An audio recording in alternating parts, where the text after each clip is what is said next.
Welcome back to the 19th hole. Jake Parry, joined as always by my friend Keith Flemming. We are looking forward to the first round of the PGA Tour playoffs, and we're going to give you a recap of the final event of the year. But before we do that, just want to give a quick shout out and reminder about the IBT Golf family. It's our brand new chance to gain access to chatting with our analysts, memorabilia giveaways, as well as potentially our full betting cards. Our free membership gets you access to those chats, giveaways, contests, such as our PGA One and Done contest, which is coming down to the wire with just a couple events left in the regular season and playoffs before we get to the fall swing.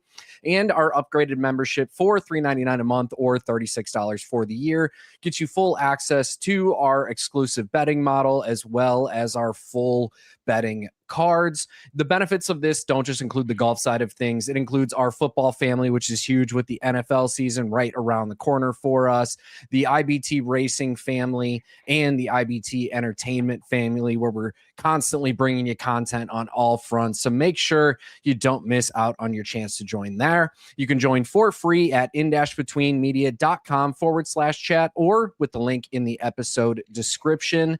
But with that being said, we talked about him last week, and we were curious if he would ever close out a golf tournament. You already know. We're going to talk about Michael Brennan.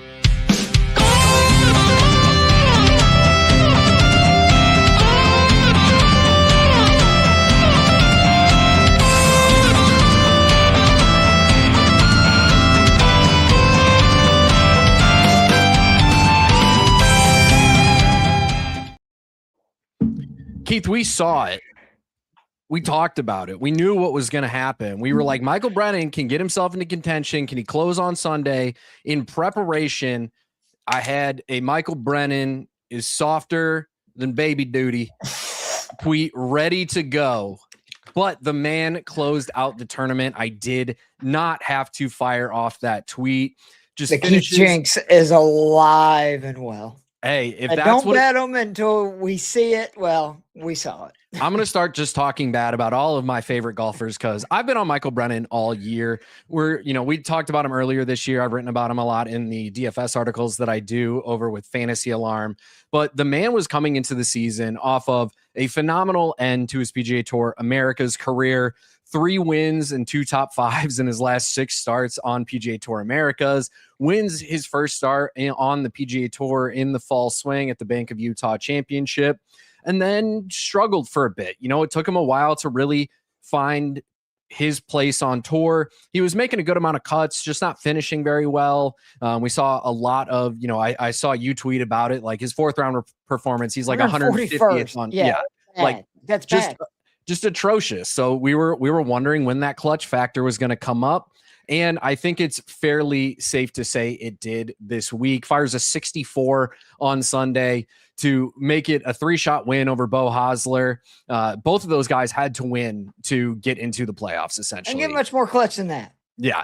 To be able to fire a 64. And, I saw what I've been waiting to see with Michael Brennan, right? Like, we have known since the man stepped foot on the PGA Tour, this guy is one of, if not the best driver of the golf ball on the planet right now. We just needed the rest of his game to come around. He would have spike weeks with the irons. He'd have some spikes here and there with the putter. It's safe to say that the putter spike week was massive, nearly 9 strokes gained on the greens, 2nd in the entire field, 3rd in the field off the tee. His around the green game didn't matter. We talked about it. It doesn't matter for that course, much like it doesn't really matter this week. But very similar courses. But, 11th in approach, we got the spike week with the irons. And this is what we saw from him on the PGA Tour Americas. This is what we saw from him, at the start of his PGA Tour career. It wasn't just the win. He had a T18 just a couple weeks later at Bermuda. Like, this is a guy who has the skill set to win on the PGA Tour. He proved it in his first time out there. And he did it again this week. 3 24-year-olds in a row. Last time we saw that, 3 pretty good young players in 2017 and Xander, Bryson, and Spieth. I think all 3 of the young men that have Grayson won Murray over the too last was on that list. Won the same week as Spieth, I believe. Did he really? I didn't Yeah. know that. So wow. So I mean, it just shows. I think that those kids would take the careers of Bryson, Xander, and Spieth, to say the least, right now. But Maybe not Spieth. it A does. couple of these I guys mean, are still though, he's got Yeah, 3 majors, I know. right? Like, it does feel like though, and I wrote about that in my Fantasy Six Pack article. This feels like a changing of the guard moment, like with guys like Koepka, Keegan, like some of the bigger names just missing the playoffs altogether, and then obviously just all these young dudes. You talked about it last week with Tom Kim, who we forget, he's 23 freaking years old. Like, right. Like the dude just turned 24. There's so many good young players, and we all wondered when the Live Tour happened, and it took away a lot of the bigger names, like the stars on tour. How would the PGA Tour survive? Similar to wrestling, which is something I love. Yes, I'm a grown man, loves pro wrestling. In the late 90s, the Attitude Era, right? Like you lose the Bret Harts, the Hulk Hogan's, those guys. You get your Stone Cold, Steve Austin's, The Rocks. Like you can make new stars, and it really does feel like that's kind of where we're at right now with the PGA Tour. And it's exciting, man, because it's not like the old guard in terms of like the best players on tour are old, like outside of Rory, who's just 37, by the way. Right. Like the Schefflers, the Xanders, all those guys, the Hovlands, like they're in their late 20s, early 30s. Like it really does feel like this is the best spot the PGA Tour's been in since like the Tiger era. Yeah, really. Like if you think about it, even during the Tiger era, right? Like you had a handful of names that were young and were up and coming, but Jim Furyk hung around for a really long time. Phil didn't get his first major, I believe, until he was 30. Like there wasn't that many young stars, and we got a few of them throughout, sporadically. Like we had the Anthony Kim era, Jason Day when he first came up, proved he was very solid. Koepka and Spieth and them had their moment. Right. Like it was a bunch of moments of guys having individual moments where they were kind of the star for a season, and then we kind of saw them falter off. And right now, like you said, like we're getting guys like Tom Kim winning again, playing himself into contention consistently. We get guys like a Michael Brennan who just prove that they're a winner, come on tour and win again. We have so many of these young stars, and we haven't even talked about like earlier this year with Akshay, the Fitzpatrick brothers just kind of making a name, making more of a name for themselves this year. Like if you look at the winners this year, it's young guns, man. It's a brave new world, man. It's like Rosie had that win early in the year, and then from there it's just been a bunch of young talent, and like you said, we haven't gotten that in a while, and it's I fully agree with you. It's the best spot that the PGA Tour has been in quite some time. The playoff field that we get this week shows it. Like there's just, you have to get pretty far down the list for me to be like, I couldn't see that guy making a run in the playoffs. Like you have to get down to, I don't even want, like if you're just looking like purely at the betting odds, like there's a couple guys before it, but once you get to like the first time you get to the real cluster of players where I'm like, I don't think any of these guys can win. Like maybe like the Nick Taylor. You can say it. It kind of starts with my boy Suter McGavin. Like Suter's kind of cooled off. I mean, he's hit, I think, the rookie wall, and that happens with a lot of guys. There's a lot of golf for people that are not, been playing professionally for a long time. Like he guy who's just 25. Like, yeah.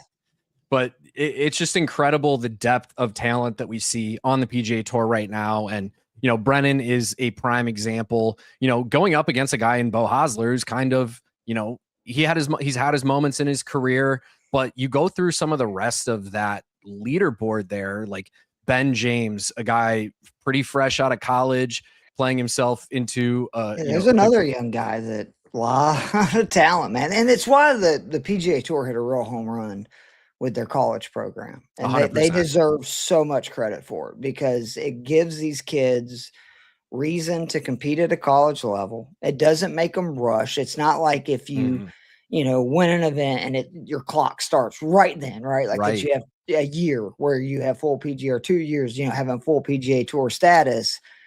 They can go back like Koivun did. Koivun had already qualified for the PGA Tour his freshman season, and he still stuck around for 2 years and did a bunch of cool stuff.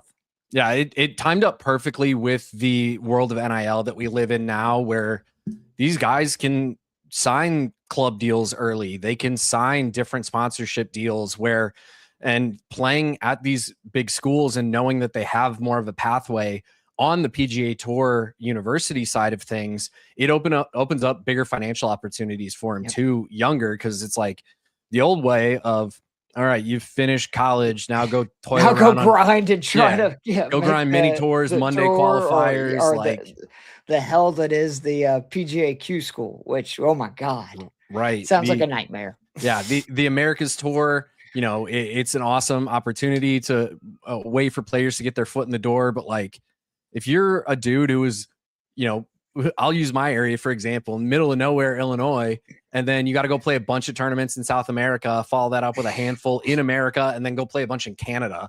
Like it's a grind. It's expensive. It's not easy.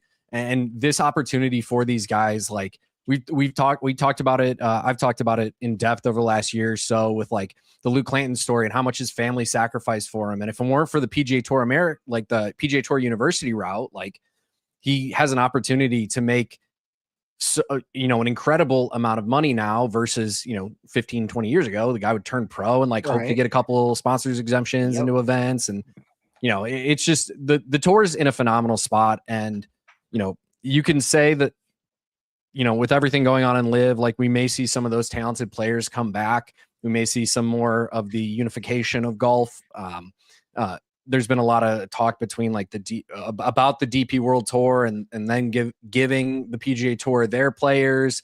It's like, guys, the PGA Tour is still the pinnacle, and the amount of talent on the PGA Tour, I would argue, has never been higher. And completely agree. As a golf sicko, you just have to love it. Don't you think too that this is one of the most important top 50s in like the playoff format? Because we're now a year away, like next year's the last year of sort of the normal format. And then you're literally going to have like the super tour that you want to be on. And then it's a pretty big step below. Well, if you finish in the top 50, we've seen it with guys like Adam Scott this year. I was like, how is Adam Scott where he is? Because he had 2 top 5 finishes in his signature events. Yep. So he's like 42nd, right, in the standing. So it is so big to get into that top 50 and get into next week's event, because that's going to give you such a leg up with a chance to get on, what are they calling it, the Champions Tour, or whatever, Championship Tour in 2028. And it's a lot of pressure. Like, if you're kind of a guy that's in the middle to near end of your career, man, you're talking serious cash if you can just make it in the top 50 that you can make over the next like 2-3 years. Yeah, it's like you said, it's one of the most important top 50s to get, like getting that locked in signature stat. I mean, we saw it with earlier this year. Who is it? Daniel Berger, right? Went to an event in Africa to get into the top 50 for the year, just to have his spot in the Masters locked up and get signature event status. Like it's incredibly important. And like you said, just the leg up that these guys can get from right now is huge. And, rolling right into that, we're going to break down the event for this week. We're going to break down the course and everything like that, but just wanted to give that shout out to Michael Brennan. Huge fan of his game and very excited to see what he does with the rest of his career. But with that being said, let's get the caddy notes out and start to break down the FedEx St. Jude Championship.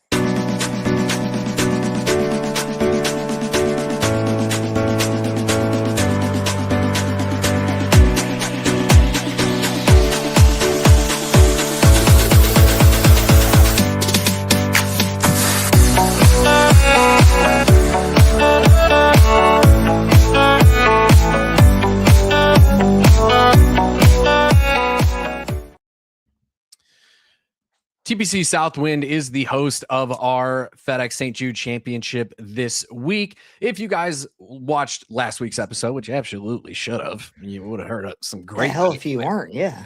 What are you guys doing? Where you been? But a lot of the course breakdown is going to be very similar. These courses profile very similarly. TPC Southwind, located in Memphis, Tennessee. Great course. Been there, not played it, but been to the property. And it's just a beautiful, beautiful course, as all TPC courses tend to be, except for Craig Ranch. We still don't like you that much. Playing at a par 70, just under 7,300 yards. It is a Ron Pritchard design. Playing the way that this course does, again, it's very similar to last week. Extremely narrow fairways, narrower even than last week. Much like we talked about last week, green, if you're in the fairway, very easy course to gain strokes on approach. The second you miss the fairway, good luck. I saw a stat today. It's like if you're in the fairway, it's like 77% green and regulation percentage. From the rough, it's like 30. So keep the ball in the fairway in these narrow fairways. Same thing as last week. Bermuda rough, not too long, a little bit longer, but it's going to grab balls. It's going to create flyer lies, weird lies, just not going to be fun to play off of. Some of the smallest greens on the PGA Tour, third smallest over the last 5 years. Not going to roll too fast compared to a lot of the Bermuda greens that we're going to see, but still rolling at about a 12, so relatively difficult. The main difference, I think, this week is the water that comes into play. The water does not come into play really off the tee. I think it's only like 3 holes where water is in play off the tee, but there's like 11 where it's in danger on approach. A lot of greens that are defended by water. So just a course that very similar to last week in a lot of ways, but more danger for certain types of players, certainly this week. But with all of that being said, Keith, what are some of the things that you are looking for out of your players for this week, whether it's for DFS, betting purposes? What kind of players are you looking at? I tried to keep it pretty simple this week, that a player has to be in good form, tee to green. Yep. I think it's very important. You talked about one of the biggest penalties on tour for missing fairways. You're going to pay if you can't find the short grass off the tee. I do want players that excel from that 100 to 175. One of the big differences, agreed, this is very similar to Sedgefield, is the fact that these aren't, wedges into the greens. You got 12 par 4s, but they're much further. You got, in that 400 to 500 range, some of them even over 500 yards. Again, got to take advantage of the par 5s. There's 2 of them, both reachable. They're 2 of only 6 holes that play under par for the week. You are going to have to scramble, though, obviously, when, if you miss fairways, you're going to have to get it up and down. I looked at both scrambling and scrambling from the rough. And then, like all Bermuda courses, you got to be able to putt on Bermuda greens. Yep. I immediately think of Bermuda Burns. Like, the dude can roll the rock in general, but man, can he roll the rock on Bermuda greens. And then obviously course history is a big deal. Like, you look at what we've had here, and I think you can go all the way back to 2019 and it's all relevant, because from 2019 to 2021, you're talking WCC events. That was essentially like a playoff, because it was very strong fields, limited fields, no cut. Like, that's what we're doing this week. So, and just also don't forget that this week, that there is no cut, particularly for DFS. So if you want to jam a Scottie Scheffler at 13.5 in there, much easier to do, not only because I like some of the guys in the 6K range, but also because you're not going to get a goose egg. Like Emiliano Grillo, who just wrecked several of my lineups. I wish I'd have listened to you. I didn't, buddy. But can't get them all right. No, you can't. But man, I had so many lineups with 5 good players and a Grillo missed cut by 1 number too. Son of a bitch. But God, Grillo. So I really did. I looked at guys that play, and also just these kind of courses. There's a lot of venues that are similar to this one, that are Bermuda courses, that it's very important to be accurate, get the ball in the fairway. Yep. If not, you're going to be penalized, because it's that Bermuda rough is just so much tougher than any other kind of grass, in my opinion, from both personal experience and just from what the data says. So we have seen these venues, and I think that there's some guys, like one of the people I really like this week. That's exactly why I'm backing him. He's not necessarily in the best form recently, but he plays these kind of courses really well. Right. Yeah, it's one of the more predictive courses in terms of, certainly players can have spike weeks here, but it is a lot of what we talked about with Sedgefield, where if you can play well here, it just naturally gives yourself a better shot. This type of venue will always play better for a certain type of player. Certainly you can have your outliers here. You can have your weeks where, a Dustin Johnson wins the event, back in 2020 and just not even wins the event, just makes it so the other guys never even had a chance and probably just shouldn't have shown up. Won by 11 strokes. He had a really good year that year. You look at his Masters win later I forget, he had an incredible 2020. Yeah, it was just putting up some, absurd numbers and doing some insane things. But, a lot of what we see here remains pretty consistent. You have to be able to putt on Bermuda, but that doesn't necessarily, this course has the highest make percentage inside of 15 feet on the PGA Tour over the last 5 years. Putting on these greens are very straightforward. They're just tiny. They're really small. And they roll really true from what everybody says is what you see is what you get, it's a good putter. Oh my God, that's the dream. Yeah. It's, anytime you can just pick a line and commit to the line, that's 90% of the battle for golfers. And this is certainly a place that you can do it with the nature of the difficulty of the venue when you're not in the fairway. It sees regularly over 5% double bogey or worse rate. So that double bogey avoidance is certainly something that I looked at this week as well. What was it, 5% of the field, I think, over the last 5 years has made at least 3 double bogeys? Yep. Man, that is that's significant. Right. And Webb Simpson, was asked about it. I don't remember if it was recently or a few years ago, but basically said kind of what we've been talking about. When you're not in the fairway, what Bermuda can do to your ball, whether it's grab the ball and your ball ends up dead and it ends up in a creek, it ends up in the water, or it's a flyer and you think, a distance that was never in question. He said that's where he thinks a lot of these water balls come from, is hitting out of Bermuda rough is difficult. So I also included, kind of historical performance factors out of Bermuda rough just to give, an understanding, it's not super heavily weighted, but just to give myself a clear picture of players who, if they put themselves in these bad spots, who can tend to recover from them. Obviously, like we said, you have to score here. You have to be able to be solid here. But ultimately, much like we talk about a lot this year, but even more so for Southwind, approach play is critical. We're approaching 50% of strokes gained historically at this course coming on approach. So strokes gained approach, we see just a ridiculous number of shots. It's almost 50% of shots coming from 150 to 200 yards historically. So really heavily focusing on that area as well. But like we said, it's very clear what players have to do to play well here. It's very clear historically that a lot of players who play good last week often play well this week. There's a lot of correlation there as well. So the recent form side of things comes into play too. Obviously, that's going to be more impactful for some players than others. Some of these guys that we haven't seen since the Open, that's the most recent example that we have. And we're kind of throwing that one out because the Open is nothing like this venue. So it creates some interesting examples that we have to go off for some. How much did you consider a person's standing? Because I was thinking about this today when I was kind of trying to finalize my picks that, Rory's here. I think the PGA Tour said, look, bro, you've had a pretty lax schedule. You skipped this event last year. Come play the playoffs. We need you to be here, okay? Yeah. As politely as they could, obviously. But he is not nearly as motivated as, say, a Jackson Koivun in the 70th position that knows he's got to finish T7th, right? Or better. I think that you have to at least consider someone's circumstances, especially what we just said, that this is a really big deal to finish in the top 50 this season. How much did you kind of bring that into your consideration? It's more of obviously it's really hard to quantify that. Right. So it's not included in the model or anything, but it was certainly a separator for me when kind of picking between some of the, some of the numbers that I liked. Obviously, these guys are motivated to get into that top 50.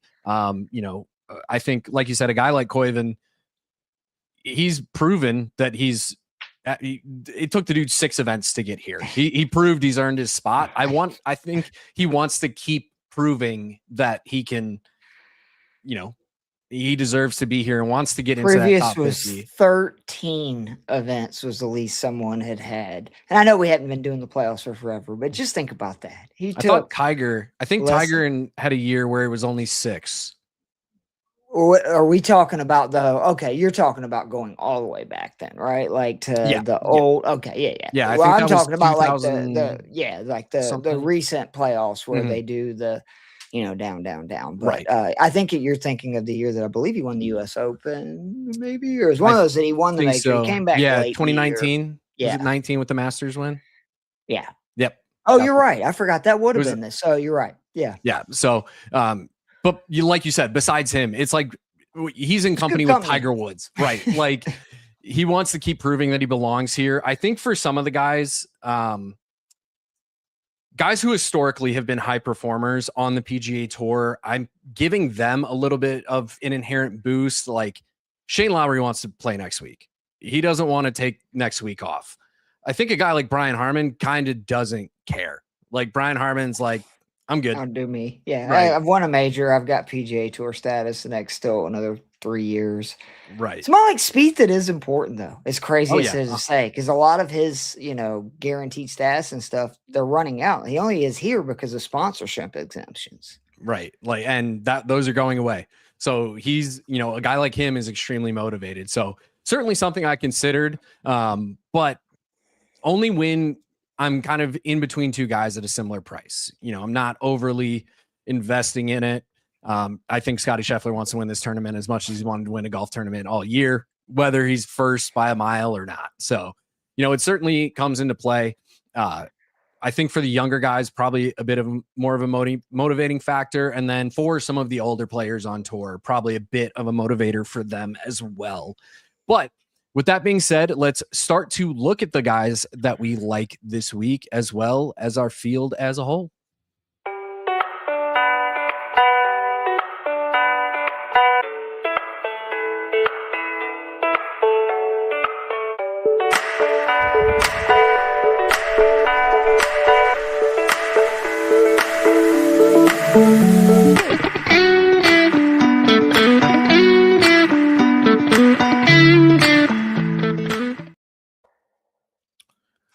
I don't know about you, but I really like the odds board this week, which is something that I really haven't said that many times this year. Like, I think it's very fair. I think, we get a great example of there's a certain point where afterwards, I think it's going to take a miracle for a guy to win the event. But we also get a lot of really fair values on a lot of players who honestly line up very well for the venue. Completely agree. And I mean, we'll obviously talk about that with the first guy that I recommend backing this week, but I was shocked to see his price, shocked to see a lot of prices. Like there was a lot of guys that are having great seasons that it feels like we're getting at higher odds than we have. And to be quite frank, like bigger fields. So right. Yeah, it's a small field event. It's no cut. We've seen phenomenal numbers be put up on this course. Like it takes 1 or 2 good rounds to play yourself into contention here. It's a course where we have to score, but outside of that Dustin Johnson year, like the winner here is normally like 15, 18 under. It's not going to take a 25 under performance here typically to play yourself into contention. But since you brought him up, let's just talk about it. Cause like it's rare that we actually think Scottie Scheffler is a good play. But he is this week. Like the number is good. It's a better number than I expected. It's a better number than we got like half the year. There were weeks where betting Scottie was less beneficial than betting like Rory to top 10. Like it was just kind of absurd, his number for a long time. And outside of the first event of the year, we haven't seen him win. We've seen 5 runner-up finishes, 11 top 5s and 17 appearances, which when you start saying it's been a down year, which it has by his own standards, okay, and the standards we set, it has been a down year. But when you look at it, 11 top 5s and 17 events, he's still by far the best, golfer in the world. Yeah, he leads in FedEx Cup points by the equivalent of like 2 non-signature event wins. He's leads the PGA Tour in a lot of strokes gained metrics, kind of just as we expect. Had one of the best putting seasons of his entire career.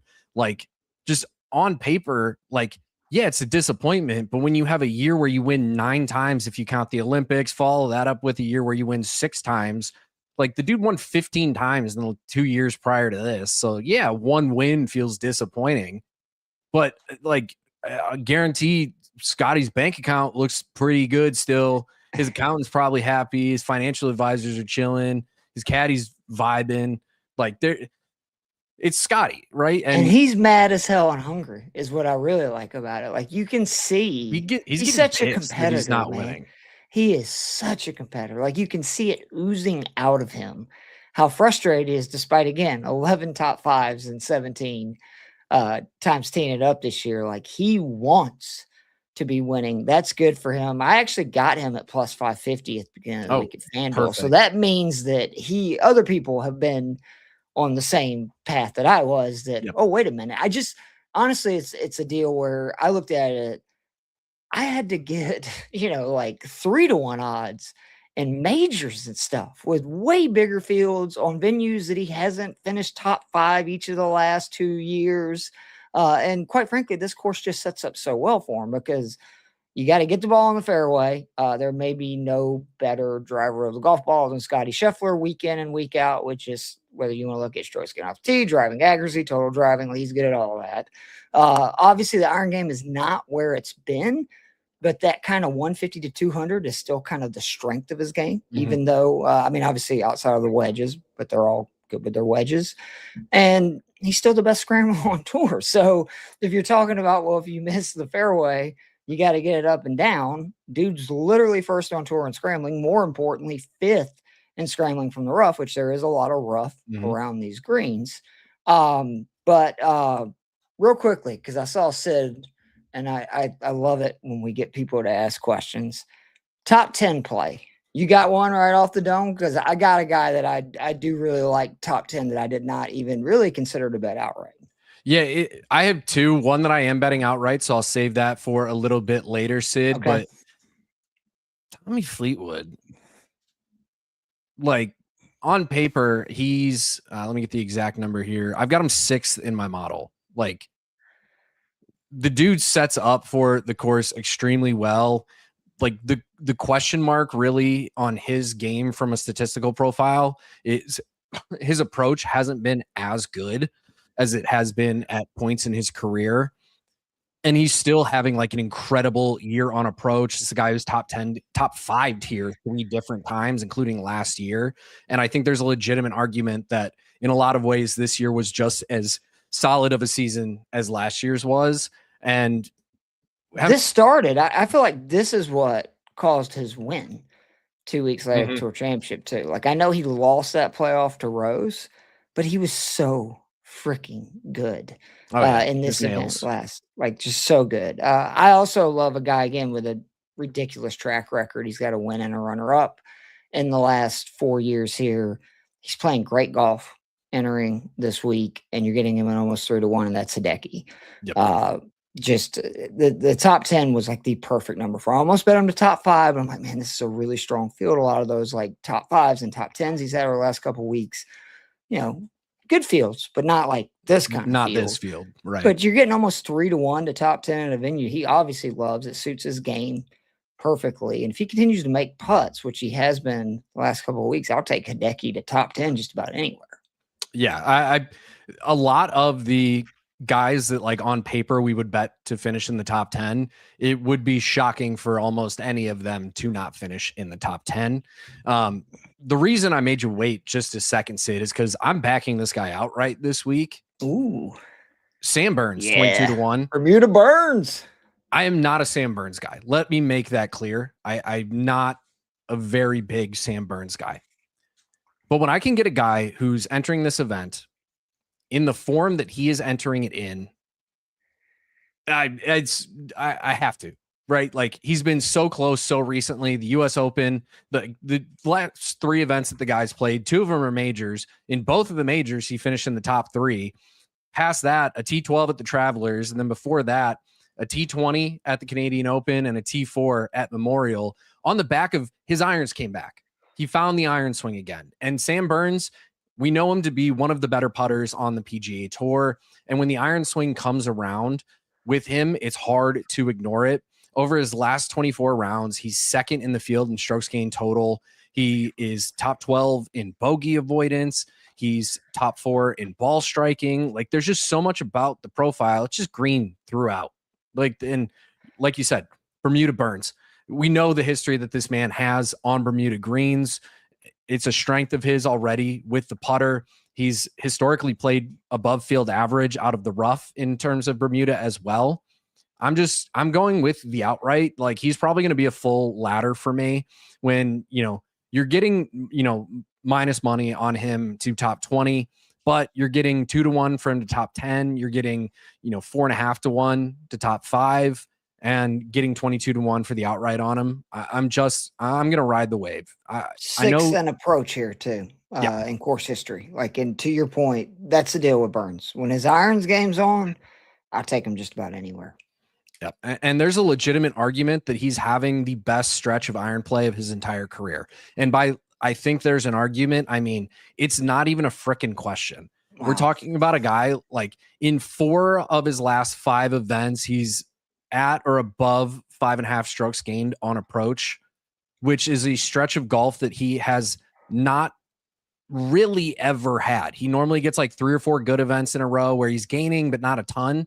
Like legitimately the best iron form we've ever seen Sam Burns have. And when you factor in the rest of his game, the driver's been a weapon for him recently as well. He's been both accurate and long off the tee. He was one of the longest hitters at the Open, which is not his game at all, and gained accuracy on the field.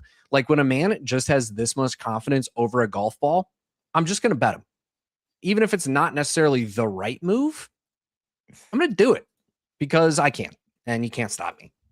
No, Bermuda burns. Again, if it's a course with Bermuda greens, we're in. You had me at that with him. Like seriously, he's that good of a putter. He could pick up 10 shots on any field, when it's a Bermuda greens. Yeah, it's by far and away the strength of his game. And when a guy who can putt like him, drive like him is having weeks with the putter or with the irons, we're in. I'm just going to take it. Next up for us, also one of my guys this week. I'm actually a little sad that I have Viktor Hovland. When I was running stats this weekend, I was like, ooh, I'm going to be in on Viktor. Wonder if that's going to be unique this week. It's not. He's like the most tipped player out there. But you then look it up and you're like, all right, the man has the most strokes gained in the playoffs since 2021 by like over 10.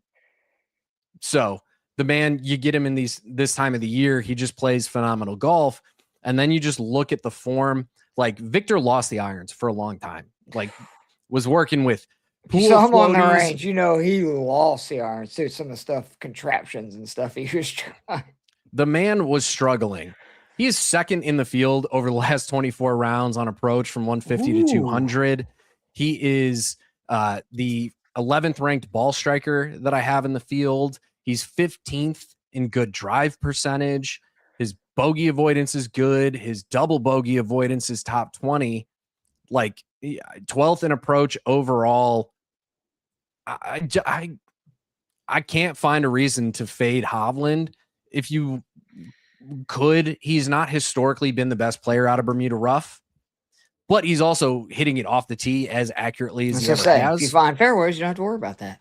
So I wish, I personally got the number at 42. It's down to 37 now. 42 feels like a better number than 37, but even at this number, I'm fully backing it.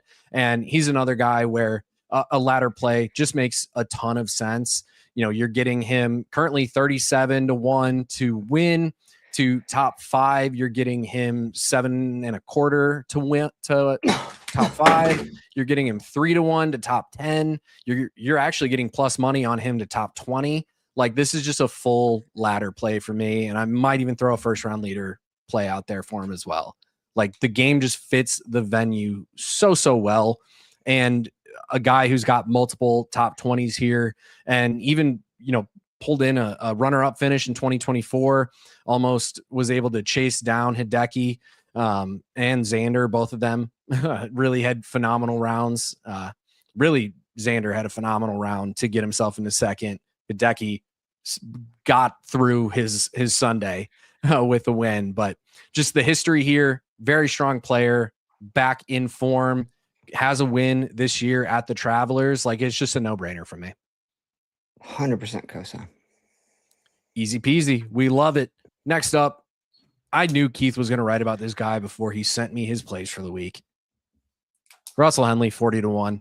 Oh, we've made the argument a million times about why Henley fits courses like this. So I don't know if we necessarily have to make that argument again. But I was shocked at how highly he rated for me this week. Like, he's a guy that I knew was going to grade out well. Like, this is the type of course that fits his game. The number of stats for me where he ranked in the top 10, whether that's historically over his last 24 rounds, it was absurd. He's so good from 150 to 200. And my co-host of the Two Off the Tee show on Fantasy Six Pack made a great point that I don't even really think about this. He's so good from 150 to 200. He's hitting more approaches from that distance than just about anybody on tour because he doesn't really hit it that far. So he's having to hit way more shots from that distance than your Schefflers and, even your Viktor Hovlands and stuff. And yet he's still so good. I think he's 6 from 150 to 175. Gets even better actually outside of 200. And for me, it's just, again, anytime you're playing a course where you got to drive it straight, need to be a good mid to long iron player, putts well on Bermuda greens. And then the big thing, too, is just the scrambling. He's another one of those guys that scrambles so well, both from the rough and from, if it's just a fringe or whatever. And 40-1 and, a small field event, it feels like an automatic click. Yeah, and his win this year was at Colonial, which is one of my comp courses for this venue. They play so similarly. It was just another guy, whether it's DFS, whether it's the betting markets here, like, just makes so much sense. And we've been hyping up the younger dogs. Let's get, give How about a Georgia Bulldog? Let's go.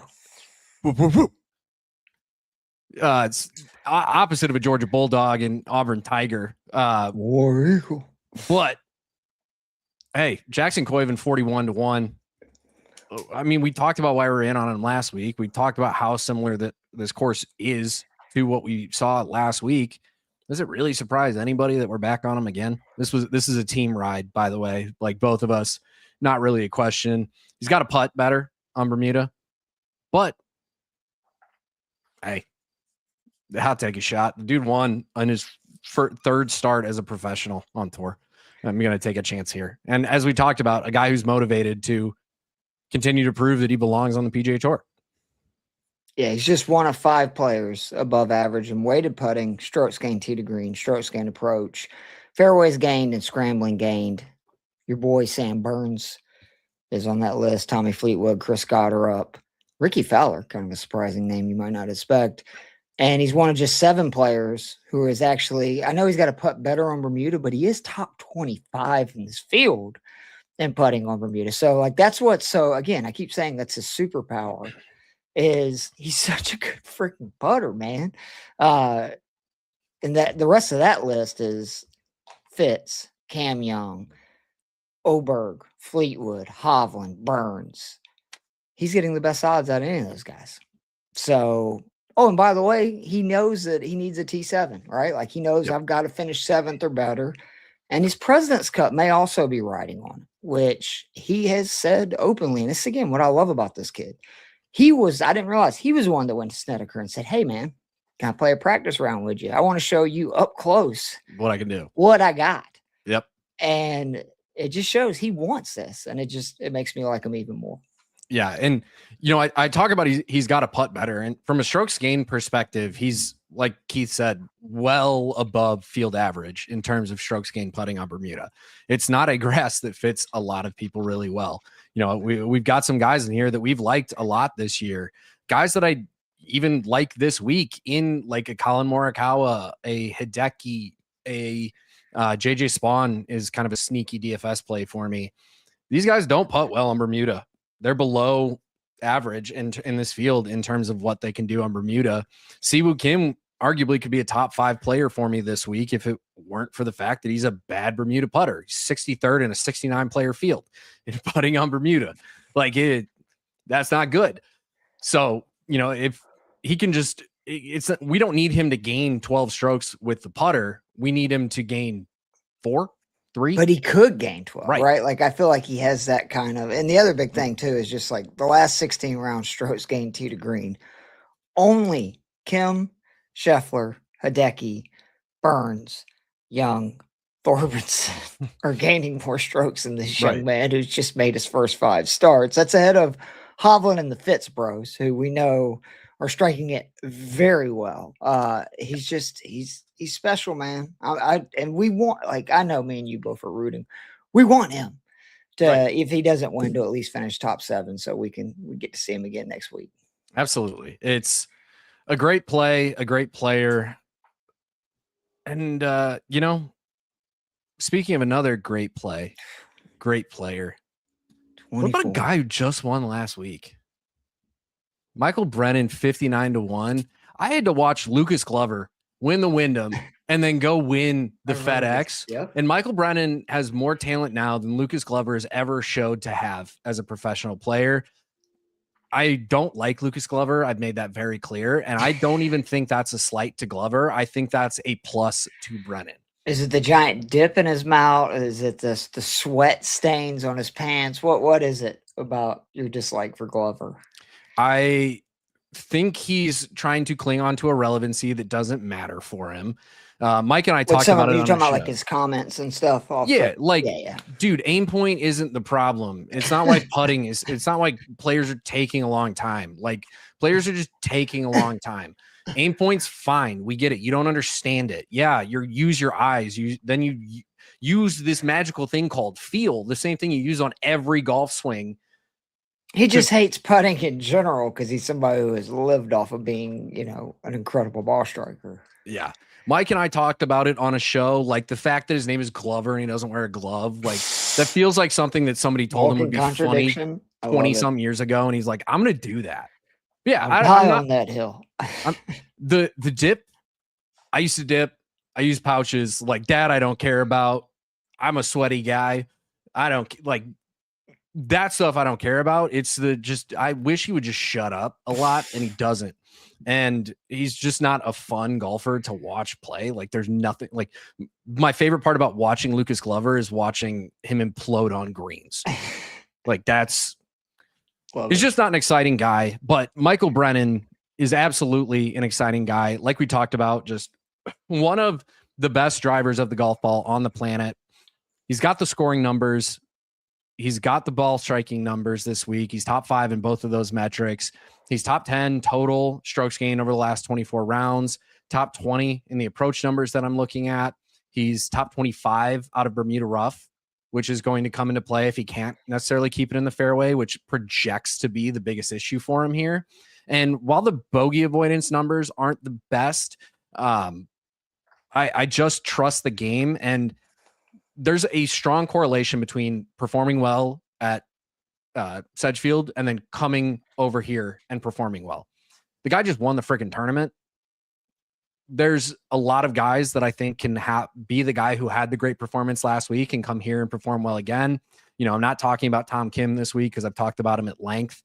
He is somebody I will be betting. He will be on the betting card. He's the number 1 player in my model over Scottie Scheffler this week. Like in terms of course fit, there's, he could be the guy that does it, but on paper, Michael Brennan fits this course well. We're riding the heater. The man went top 24, top 15 win. Like I'm just going to ride that heater until the wheels fall off. And this is a much better number than I was expecting to get. And considering we like Koivun, who top 30 barely, like top 32nd last week, I believe, is 40 something to 1. I'm just going to take the guy who won last week at nearly 60 to 1. Yeah, I mean, it's fair. It's funny. I was going to push back on this because I was like, well, when was the last time somebody won at Sedgefield and won a playoff. And I went, oh, wait a minute. Lucas Glover just did that. So never mind. Yeah, there's a good correlation between the two courses. And you and I have talked at length how much we love a little bit of correlation. And we see some guys who do some things. It's why we were in on Rory to win the Masters again this year. Like everything lined up to say that this guy's probably going to do it. And the stuff is lining up for Michael Brennan. The last guy is not a guy who actually graded out really well for me, but is another one of these young guys that I'm a huge fan of their game, and I have zero qualms about betting him. I think I know why you're doing it, and I'm going to see if I'm right. I'm not going to tell you. I'm just going to tell you if I'm right or wrong. But Akshay 76-1. I've called him a guy where the number is longer than it was like when Colin was longer than 50. I just clicked it, and Akshay's longer than 50. I just click it. Yeah, I mean it's really about his number in this field. His like recent stuff is not great. Yeah, why did he have to go play in India? He got on that flight to the Indian Open, and it just ruined. You are not lying. I mean it really did, and to his credit, he really battled back after like shooting like an 80 in round one there. But I just look at it that he is somebody that this is his kind of course. Like if you look at where he's had success, and if the wind blows, which again, it's called Southwind for a reason, it's even better because we know the dude is exceptional in the winds. He plays par fours really well. And it's just, it's so ridiculous that we're saying he is second on tour in strokes gained putting this season. I never 2-3 years ago thought that I would be saying that about this guy. But I mean, you look at whether, it's like Bay Hill, there's a lot of courses that emphasis on getting the ball in the fairway, a lot of mid to long irons. He's had a lot of success. He scrambles really well from the rough, which again, I think that could end up being a big factor this week. And just, he got to be that number where, again, in a freaking 70-man field, this is one of the best players in the world. Like, he's definitely one of the best 20 players in this field, and you're getting him at 76-1. So I had to do him. He's actually a ladder bet. I know we're going to talk about in a second, but I mean, I got him across the board. Yeah. And like you mentioned, second on tour in putting this year. Again, just something we never over the last 5 years would have ever thought we were going to get out of Akshay. But not only that, I have him second in the field over the last 24 on Bermuda. That was enough for me. Like, he's a DFS guy that I like this week for sure. And 7,300 is real juicy. Yeah. A lot of the recent stats, like you said, just have not been awesome. I don't care. I'm not going to say you convince me because, again, I see the number. I just click on Akshay at this number. I just do it. But he's a guy that I could easily see, like, most people be writing off. He's actually fairly well tipped this week, and I think a lot of that is the putting prowess that he showed. But it wouldn't surprise me one bit to see this man win the golf tournament. Flat, end of day, period. As you mentioned, the ladder side of things, any of the top 5, 10, 20 markets that are out there, what are some of the numbers that you found that were intriguing for you? Scheffler plus 130 to top 5. Oh, inject it into my veins. I hope that's still the number on FanDuel. If it is, run to go make that click. That is outrageous. Now, but still getting plus money. You said it's plus 110? Yep. But getting plus money on him, period. There's books. I'm looking at books right now that have him at basically even money. Yeah. I mean, again, he's done it 11 of 17 times. It's freaking ridiculous this season. I do also love some of the higher odd ones. We just talked about my boy Bhatia, 13-1. Aaron Rye, another guy, it's 13-1 to top 5. I don't understand that, but I'll happily bet it. Fitzpatrick, who I talked about again, Matt, he's 5-1 to top 5. I love that. We talked about the Hideki plus 230 to top 20. Again, Ryan and Bhatia are both 6-1 to top 10. I don't get that. Like, on this venue that sets both of their games, Alex Noren is 5-1 to top 10, who I think he is somebody, again, for DFS and also just some of these finishing position bets, I think, is a really smart play. And then I just absolutely love Sungjae plus 250 to top 20 here. It's one of my favorite bets There is. Like, it's just, you could parlay that with Koivun at plus 150 and even Scheffler at plus 110 and get you probably a nice little juicy 8 to 9 to 1 parlay. Yeah. I love a lot of those plays. The Sung Jae number was another one that stood out to me. He's another one of those guys that you get him on these playoff courses. He's top 10 since 2021 in terms of playoff strokes gained total. A couple other numbers that I really like. Jordan Smith, 3 to 1 to top 20. He's a top 10 player in the model this week for me. If you keep going up and, 7.5 to 1 to top 10, basically 20 to 1 to top 20. Just some really good numbers there, or to top 5, sorry.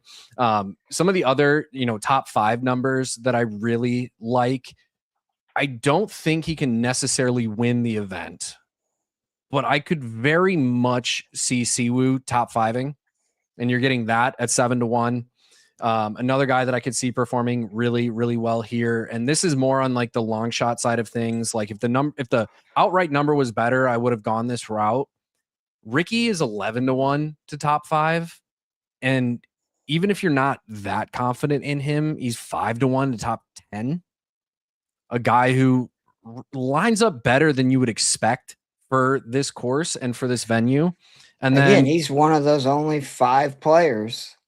Like, it was kind of the outlier, right? Burns, Fleetwood, Goddard, Koivun, and Fowler above average weighted putting, strokes gained tee to green, strokes gained approach, fairway, and scrambling game. Like, and Fowler's not going to win, but I'm 100% with you that like totally could see him top 5 or top 10. It would be fun if he won. I would love it, but I've given up all hope after he didn't close the door. And what event was it earlier this year where he had had that chance? He hit it like 4 feet, and I was like, "Let's go, Ricky!" And then he basically hit the worst stroke I'd seen all week. Yep, bogeyed 17, bogeyed 18. I was like, "Yep, that's the Fowler we know now."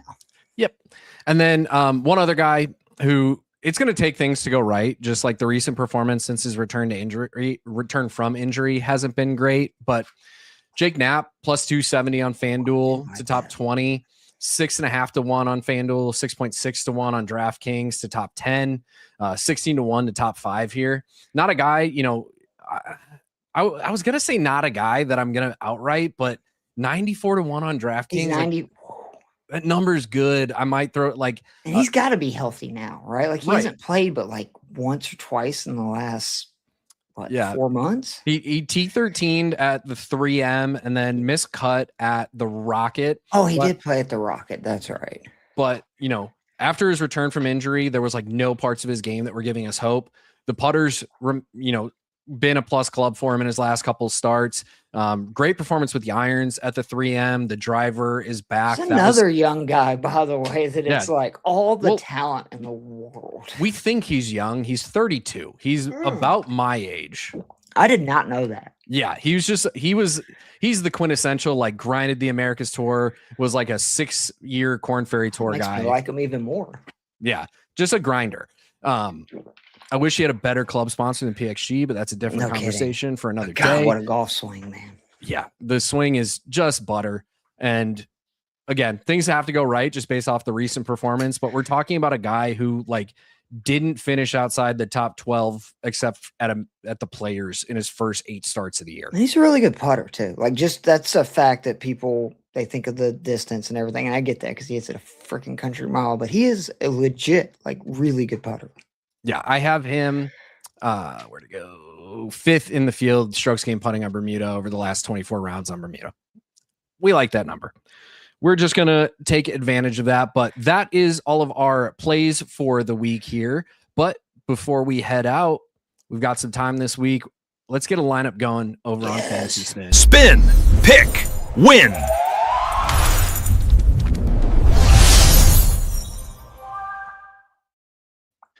FantasySpin, for those of you who have not seen it before, which if you've been the Jake Parry annuity fund, for those that don't know its other name. It's not been as kind to me over the last few weeks, but that's more just phenomenal performances from a lot of people. It's not like I lost my touch. When you finish like first 50 times, it's tough then, when you don't cash a few. I'm sorry, buddy. You know what? The downswing was coming. I'm still up. so I'm not going to Oh, complain. I'm sure you are. I have no doubt whatsoever. in that. But if you're not familiar yet, Fantasy Spin is what you have been looking for if you want a different kind of daily fantasy experience. It lets you spin your lineup, make your picks, and compete in tournaments based on real player performances. Just like a slot machine, you can hit the jackpot. This game combines the skill of drafting a DFS lineup with a captifying, gamified experience. You can enter contests, spin your lineups, and win big. Whether you're playing for free or for cash, Fantasy Spin has you covered. Check the link in the description and use promo code IBTGolf. Deposit at least $10 and play one tournament to get $30 in bonus play. It supports the program, so check out Fantasy Spin and let's keep making some noise for the rest of the fantasy season. But Keith, we're spinning a main event this week. Let's send it. Starting us off, we have a spin with... This is what I'm talking about, though. Only freaking you. Like, there's a world where I would just stop. You're damn right there is. Like, this is a lineup. So with Fantasy Spin, you get a certain amount of locks in your entries and a certain amount of spins. You get 10 spins in this tournament, 4 locks. So I can lock a player in at any time. I think you gotta lock Koivun, Xander, and Kim, right? To start? Yeah, like we're gonna do that, especially because I can unlock players later. You can unlock players, lock players. You get those 10 spins to build your lineup here. Bridgman is another guy who rates out really well for me. Oh no, I like all the guys on the screen, but I'm saying you got 3 of what, like probably the top 8 guys in the field. Yeah, in terms of my model, especially, like if we are looking at the numbers here. I love getting to see this process up close, so that way it's like, oh, this is part of why this son of it's just like there's a ton of skill involved, obviously, as there is with any DFS. Poker, golf, but DFS, when you get lucky on the spins, I'd rather be lucky than good, like all day long. Yeah, easily. But yeah, Koivun, I said Tom Kim leads my model this week. Koivun is 4th. Xander is 11th, I believe. And a forgotten man who, like, I've heard nobody talk about, but his game's kind of quietly trending in the right direction. Yep. Bridgman's 21st for me. Like, there's a world where I could just end it here. But I have 10 spins, so I'm not going to do that. I'm going to keep seeing what I can get. Yep. No, we're just going to click Matt Fitzpatrick, and we're going to see what else I can get. Oh, freaking real. If you get Scheffler, I'm out of here. Michael Kim, Justin Rose. Another guy who I need to get a better club sponsor. McLaren ain't it. Sorry, Rosie. I get it. You got to take the bag when it shows up. And he wants to make it a thing, I think, in England. Oh, that might be I'm done. I could. How many spins do you have left? 6. That's tough. I kind of want... Yeah, I mean, I'm good with it. Keep going. But I mean, that's... There's a world where I unlock Koivun. And put Akshay in. Yeah, I can see that. I think I'm going to do it. Just because... And I think everybody that gets Koivun's going to put him in because he's the hot name. Right. So it's probably less owned. Yep. And again, that's where it goes back to having the prowess of years of playing regular DFS. Is there's, they give you projections here. They do a pretty solid job with the projections platform, but there's a lot of people who are going to see guys like Koivun who are on hot streaks and have been playing great golf and just click on them where you can. And I think that's where I have found a bit of an edge on here is not necessarily living and dying by the projections. Yes. As we saw when Matt Fitzpatrick showed up, it shines at you. You get the music if the sound was on. Like there's a lot that tells me that's a guy that I'm going to pick. I'm going to pick a Matt Fitzpatrick anyway. Hey, you need to mute this, by the way, because it totally gets Vegas to you. When you walk into the casino and you hear that ding, ding, ding, ding, ding, ding, ding, ding, and you're just like, oh, I'm never leaving this place ever. If you're like me too, you love a slot machine, so you just do it. But we're going to take advantage of the spins while we have them. Wyndham ranks out fairly well for me. I'm not going to take him. Mostly, I'm not going to end it here simply because not the biggest Sam Stevens believer this week. He is even on easy greens. I don't believe Sam Stevens can make 63rd for me in the model. The approach numbers are good. The numbers out of the rough are good. And it's pretty much where the profile stops. So we are going to try again. What? No, get out of here. Get Burnsy. suitor's really low for me. So I don't want to do it. I don't want to just end it here. I'm going to end it here. I have 3 more spins. That's the other nice thing is I'm going to lock my lineup right now. I have 3 more spins. If at any point I decide, you know what, I want to see what else is out there. I want to switch up some of the locks, whatever it may be. I could go back in and take advantage of those 3 spins at any time. But as it stands right now, projected to finish 4th. If these guys just played to the projections, as you know, projections are exactly that. We're projecting what they can do. It's not necessarily the outcome that we're going to get, but very solid lineup here. If any of these guys don't end up in I there, would say so.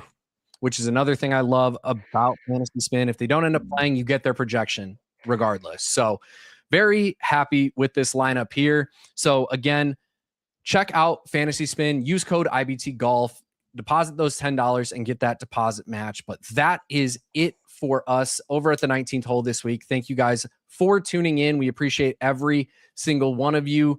For Keith Flemming, I'm Jake Parry. We will see you at our next tee time.